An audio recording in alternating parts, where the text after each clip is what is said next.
రోజు రోజుకి గోల్డ్ రేట్లు పెరుగుతున్నాయి. తాకట్లో ఉన్న బంగారానికి వడ్డీలు పెరుగుతున్నాయని టెన్షన్ పడుతున్నారా? కొమ్మూరి గోల్డ్ వచ్చాక ఆ టెన్షనే పోయింది. కొమ్మూరి గోల్డ్. నమస్తే, దిస్ ఇస్ సౌర్య. కుర్చీ తాత ఈయన బాగా ఫేమస్. ప్రతి ఒక్కరికి కూడా కుర్చీ తాత అనగానే గుర్తొస్తాడు ఆయన. అయితే గత సంవత్సరం కూడా ఆయన మరణించాడు అనే వార్తని బాగా వైరల్ చేశారు. బట్ ఆయన మళ్ళీ బయటకు వచ్చి నేను బ్రతికే ఉన్నాను, మరణించలేదు అని చెప్పేసి ఒక క్లారిటీ ఇచ్చారు. ఇప్పుడు మళ్ళీ ఆయన డెత్ అనే వార్త వింటూ ఉన్నామా? అయితే ఈసారి మాత్రం నిజంగానే ఆయన మరణించారు అనేది అయితే తెలుస్తోంది. మరి ఎవరైనా మర్డర్ అటెంప్ట్ చేశారా, లేకపోతే ఆయన హెల్త్ పరంగా ఏదైనా వచ్చి చనిపోయారా ఏంటనేది కొంచెం కాంట్రవర్షియల్ గా ఉంది. అసలు ఏంటనేది ఒకసారి తెలుసుకుందాం. మనతో పాటు సీనియర్ జర్నలిస్ట్ దాము బాలాజీ గారు. సార్ నమస్తే. సార్ నమస్తే. కుర్చీ తాత, కుర్చీ మడత పెట్టు. సో ఇది బాగా పాపులర్ పర్సన్. సో ఎట్లా తీసుకోవచ్చు సార్? అంటే ఆయన నిజంగానే నేచురల్ డెత్ అనుకోవచ్చా, లేదంటే ఇంకేదైనా ఇష్యూస్ అనుకోవచ్చు? అంటే ఆయన ఇంతకు ముందు కూడా 3 సార్లు పుకార్లు వచ్చాయండి. పుకార్లు వచ్చినప్పుడు కూడా అందరూ కూడా అనుకున్నారు చనిపోయాడని. మళ్ళీ ఆయన లేదు, నేను బతికే ఉన్నాను, నాకు ఆరోగ్యం బాగాలేదు, అందుకని మీరు ఇలాగ ప్రచారం చేద్దని చెప్పాడు. రెండోది కాంట్రవర్సీలు కూడా ఉన్నాయి. కుర్చీ తాతకి స్వాతి నాయుడు, వైజాగ్ సత్య ఈ బ్యాచ్ వీళ్ళు ఒకటిగా ఉండడం, మళ్ళీ గొడవలు పడడం, చివరికి ఆ అమ్మాయిని తను చేయడానికి ట్రై చేశాడని చెప్పడం, ఇవన్నీ కూడా జరిగాయి గతంలో.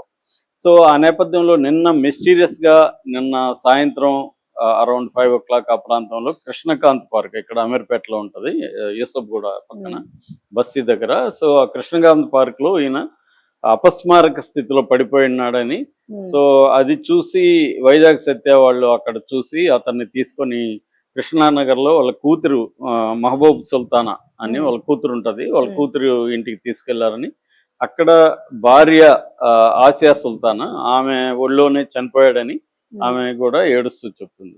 అంటే ఇక్కడ మామూలుగా ఇప్పుడు వైజాగ్ సత్య అక్కడ ఎందుకున్నాడు ఆ టైంలో, లేకపోతే ఆల్రెడీ ఆయనకి ఏమన్నా ఎనిమీస్ ఉన్నారా?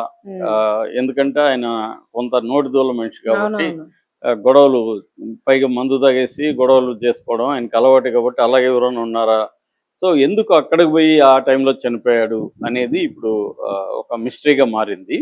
అయితే కొంతమంది చెప్పేది ఏమంటే, అది వాళ్ళ ఇంట్లో వాళ్ళు ఏం చెప్తున్నారంటే ఇది వడదెబ్బ అని చెప్తున్నారు. అంటే ఈయన రోజు తిరుగుతూ ఉంటాడు విపరీతంగా, వడదెబ్బతో చనిపోయాడు. సరిగ్గా వాటర్ తాగడు, బాగా ఇప్పుడు 4-5 రోజుల నుంచి భయంకరమైన వేడి ఉంది హైదరాబాద్ లో, అలాగా ఆయన తిరుగుతూ ఉండి ఏమన్నా వడదెబ్బ తగిలి చనిపోయి ఉండొచ్చు అనేది వాళ్ళు అంటున్నారు. సో ఇది హత్య లేకపోతే ఈ వడదెబ్బ వల్ల చనిపోయాడా ఏంటి అనేది తేలాల్సి అయితే ఉంది. బట్ వాళ్ళు పోలీసులు కంప్లైంట్ ఇవ్వడం కానీ, పోలీసులు దీన్ని కేసు నమోదు చేసుకోవడం కానీ అయితే ఏమీ లేదు. ఎందుకంటే ఇంట్లో వాళ్ళకి అనుమానం ఉంటే ఇస్తారు, అదేమీ వాళ్ళు ఏం చెప్పట్లేదు.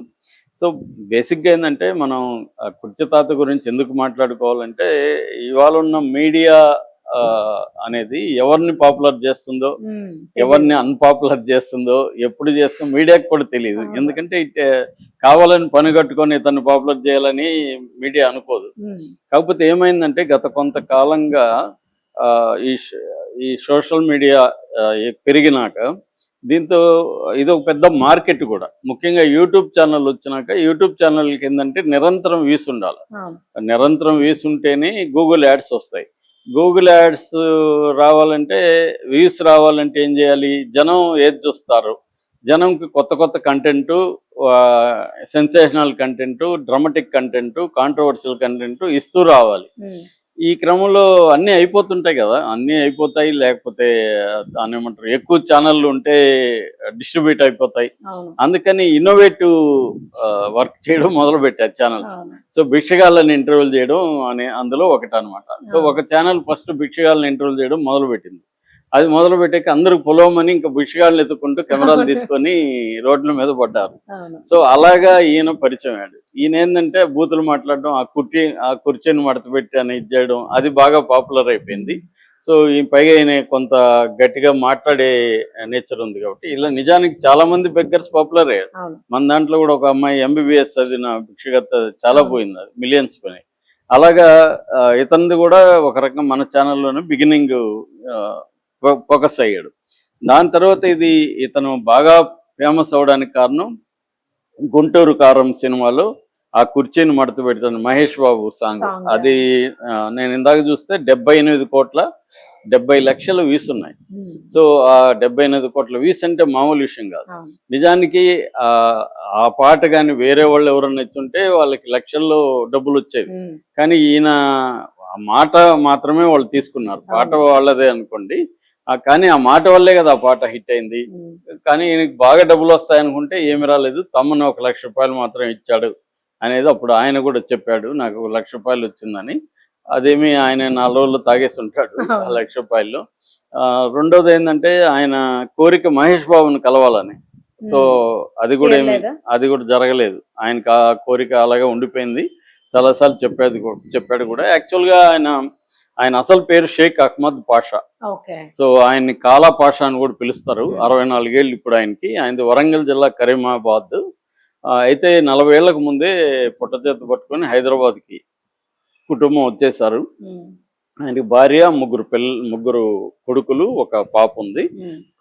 కొడుకులకి ఈయనకి పెద్దగా సంబంధాలు లేవని చెప్తున్నారు. సో కూతురింట్లో ఆయన ఉంటున్నాడు. కానీ ఈయన కాంట్రవర్సీ వల్ల వాళ్ళకి కూడా తలనొప్పులు తప్ప ఏం లేదు. అంటే చాలా సోషల్ మీడియా పాపులారిటీ అనేది అందరికి ఉపయోగపడదు. చాలా మందికి నెగిటివ్ గా కూడా ఉంటది. వాళ్ళ కెరీర్లు రూయిన్ అయిపోయిన సందర్భాలు ఉన్నాయి. అంటే అది డబుల్ ఎడ్జ్డ్ వెపన్ లాంటిది. దానివల్ల ఎవరికి లాభం జరుగుతుందో ఎవరికి నష్టం జరుగుతుందో తెలియదు. మనకి చాలా lady Agora case for example beginning లో విపరీతంగా పాపులర్ అయింది. ఏమైంది, అతని లైఫ్ రూయిన్ అయిపోయింది. సో అట్లా కుమార్ ఆంటీ ఇలాగా చాలా మంది సోషల్ మీడియా వల్ల హైప్ వచ్చి వాళ్ళకి కొంత హెల్ప్ అయిన సందర్భాలు ఉన్నాయి. అంటే మళ్ళీ సోషల్ మీడియాలో ఎవరు పాపులర్ అయితే వాళ్ళు బిగ్ బాస్కి వెళ్ళడం, అక్కడ నుంచి మళ్ళీ టీవీ అండ్ సినిమాలకి వెళ్ళడం, లేకపోతే వాళ్ళు వ్యాపారాలకి ఉపయోగపడడం, సర్కిల్ పెరగడం, ఈ కైండ్ ఆఫ్ ఉంటది. కానీ ఇలాంటి కింది స్థాయిలో వాళ్ళకి దాన్ని ఉపయోగించుకోలేని ఒక కండిషన్ ఉంటుంది. వీళ్ళకి పబ్లిసిటీ వచ్చుండొచ్చు కానీ దాన్ని ఏం చేసుకోవాలి, ఆ పబ్లిసిటీని ఒక్కొక్కసారి అది ప్రాబ్లం అవుతుంది. ఈయన ఎందుకంటే పాపులర్, ఎప్పుడైనా చాలా పాపులర్ అయినప్పుడు ఆ పాపులారిటీని మెయింటైన్ చేయడానికి తగిన డబ్బు కావాలి. ఆ డబ్బు లేకుండా పాపులారిటీ ఉంటే అది నరకం. ఎందుకంటే ఎక్కడ పోయినా గుర్తుపడుతుంటారు, ప్రైవసీ ఉండదు. కానీ దానివల్ల ఏమన్నా జీవితాల్లో బెటర్ గా మార్పులు ఏమన్నా వస్తాయంటే అదేమి రాదు. అందువల్ల అంతకు ముందున్న ఫ్రీడమ్ కూడా పోతుంది, పైగా డబ్బులు ఉండదు. సో అందుకనే చాలా మంది కూడా పాపులర్ అయిపోయిన వాళ్ళకు ఉన్న ప్రాబ్లం ఏంటంటే పాపులారిటీకి తగిన డబ్బు రాక వాళ్ళు అడ్డదారులు దొక్కడం, అక్కడ నుంచి క్రైసిస్లోకి వెళ్ళడం, ఇది చాలా మందిలో మనం చూస్తాం. లేటెస్ట్ గా మంగ్లీ గొడవ కూడా అదే యాక్చువల్గా. అంటే పాపులారిటీ ఎక్కడో ఉంటది, వాళ్ళకి వచ్చే రెవెన్యూ ఆ స్థాయిలో ఉండదు. దాంట్లో వీళ్ళు పాపులారిటీని ఉపయోగించుకొని ఏమన్నా మనం రెవెన్యూ పెంచుకుందాము అన్న ఒక థాట్ వచ్చి అడ్డదారులకి వెళ్తారు. ఈ అడ్డదారులకి వెళ్ళినప్పుడు కొంతమంది దాన్ని కూడా డీల్ చేసుకొని సక్సెస్ అయ్యే వాళ్ళు కూడా ఉన్నారు, కొంతమంది అవ్వలేరు. ఎందుకంటే చాలా మంది తెలివిగా ఏం చేస్తారంటే ఏ అధికార పార్టీ ఉంటే దాంట్లోకి పొలిటికల్గా వెళ్ళిపోయి పొలిటికల్ గా ఆశ్రయం ఉంటది. చాలా మంది బీజేపీకి కొత్తగా వెళ్తా ఉంటారు. వాడికి ఏమీ భక్తి లేకపోయినా జై శ్రీరామ్ అనో స్లోగన్స్ పెట్టుకొని హిందూ మతం అని చెప్పి చాలా మందిని మనం చూస్తుంటాం. వాళ్ళు ఏంటంటే వాళ్ళకి వచ్చిన పాపులారిటీని క్యాష్ చేసుకోవడానికి పొలిటికల్ అవతారాలు వెతడం ఉంటది. అది అందరూ చేయలేరు. ఒకవేళ పొలిటికల్లో పోయినా రాంగ్ దీంట్లోకి వెళ్తారు. అంటే అధికారంలో ఒక పార్టీ ఉంటే వీళ్ళు రివర్సల్ వెళ్ళి వీళ్ళు మళ్ళీ జైలుకి వెళ్ళడము, ఇంకొక కొత్త ప్రాబ్లం తెచ్చుకుంటారు. సో ఈ యాంగిల్లో మనకి ఒక ఎగ్జాంపుల్ గా కుర్చీ తాత అని చెప్పుకోవచ్చు. అంటే ఒక పబ్లిసిటీ వచ్చిన తర్వాత అతని అందరికీ ఆ పబ్లిసిటీ ఉపయోగపడదు. ఈ పబ్లిసిటీ అనేది ఎవరికి ఎలా జీవితాలు మారుస్తుంది అని చెప్పడానికి కుర్చీ తాత లైఫ్ ఒక రకంగా ఆయన ప్రశాంతంగా ఏదో ఆయన పని చేసుకుంటుంటే మనలాంటి వాళ్ళు వెళ్ళి ఆయన్ని పాపులర్ చేసి మన ప్రయోజనాల కోసం, ఛానల్లో వ్యూస్ కోసం వాళ్ళ లైఫ్స్ ఏమవుతాయి అనే దానికి ఇది ఒక ఎగ్జాంపుల్ గా మనం కుర్చీ తాత చెప్పుకోవచ్చు. ఏదేమైనా ఆయన 64 ఏళ్ళకే చనిపోయాడా, చంపేశారని తేలాలి. బట్ చనిపోవడం అయితే ఖరారు, అంటే నిజమే. సో అలాగా ఆయనది అర్ధాంతరంగా ముగిసిందని చెప్పుకోవచ్చు. బట్ ఆ పాట గానీ లేకపోతే అది గానీ అంత ఈజీగా అయితే జనం మర్చిపోరు. ఆయన ఉన్నా కూడా అందరూ అదే అంటూ ఉన్నారంటే ఎప్పటికీ మర్చిపోతారు. Yes, thank you.